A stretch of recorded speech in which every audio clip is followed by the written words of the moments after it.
Presented by B.M. Recording Studio, Alamnagar Madhepura. सखी रे जब सैया से दिया पर हमके यूज करेला। सखी रे जब सैया से दिया पर हमके यूज करेला। सखी रे जब सैया से दिया पर हमके यूज करेला। खरा करेला टाबर दिखाबे अपन पावर कि हमरो कन्फ्यूज करेला, कि हमरो कन्फ्यूज करेला। सखी रे जब सैया से दिया पर हमके यूज करेला। सखी रे जब सैया से दिया पर हमके यूज करेला। खरा करेला टाबर दिखाबे अपन पावर कि हमरो कन्फ्यूज करेला, कि हमरो कन्फ्यूज करेला। सखी रे जब सैया से दिया पर हमके यूज करेला। सखी रे जब सैया से दिया पर हमके यूज करेला। यूज करेला, यूज करेला।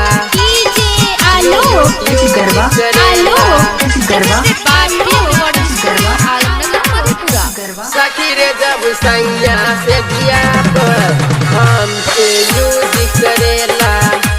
यूज करेला। सैया जी से दिया पर रोज हमके दाबे लागे छतिया हो, छतिया हो। हाँ सैया जी रोजे हमके से दिया पर दाबे लागे छतिया हो, छतिया हो।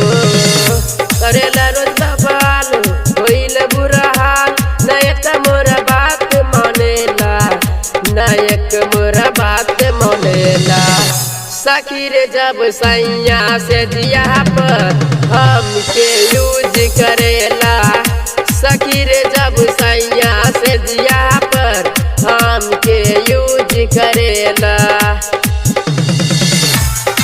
यूज करेला, करेला। यूज करेला। Presented by B.M. Recording Studio, Alamnagar Madhepura. Use करेला, यूज करेला, यूज करेला। हाँ राइटर मुके संतोष निर्भय सुनल कहेला बात हो, बात हो।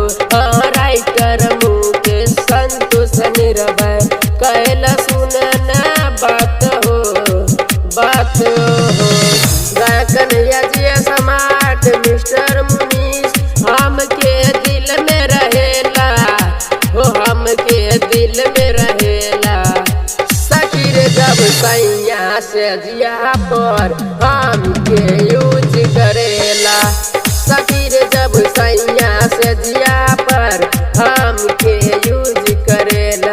खरा करेला बतावर दिखावे अपन पावर कि हमरो कन्फ्यूज करेला, कि हमरो कन्फ्यूज करेला।